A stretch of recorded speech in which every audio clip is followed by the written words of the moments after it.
ვასრულოთ თუ ამინდები და მეტეოროლოგიური მდგომარეობა ხელს არ შეგვიშლის. ღამის სერენადები 2026 ბორჯომილიანა ისაკაცის საერთაშორისო ფესტივალს მასპინძლობს. წლევანდელი პროგრამა ჟანრობრივად განსაკუთრებულად მრავალფეროვანია. ლეგენდარული ქართველი მევიოლინის ლიანა ისაკაძის დაბადებიდან 80 წლის იუბილეს 7 გამორჩეული კონცერტით აღინიშნება, რომლებშიც მსოფლიოში აღიარებული ქართველი და უცხოელი მუსიკოსები, ასევე ახალგაზრდა ნიჭიერი შემსრულებლები იღებენ მონაწილეობას. ხვალიდან ბათუმში გადაინაცვლებს, სადაც კონცერტები 21, 23 და 25 აგვისტოს გაიმართება.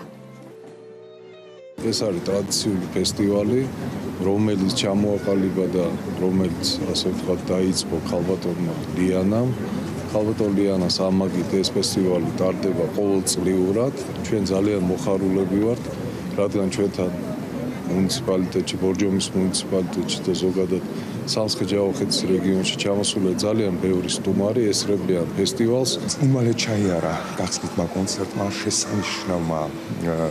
შესანიშნავი იტალიელი მაესტრო ბეატრიჩე ვენეცი წარუცვა კონცერტს. ფესტივალი გადაინაცვლეს ბათუმში. შევადგინეთ როგორც ყოველ წელს ძალზედ ატმოსფერული პროგრამა. ფესტივალი დასრულდება თბილისში 3 კონცერტით წავსდებით პუბლიკის წინაშე. პირველად ვარ ბორჯომში. ეს არის საოცრად ემოციური წუთები. მუსიკოსებსაც ძალიან უხარიათ აქ ყოფნა. ამაღელვებელია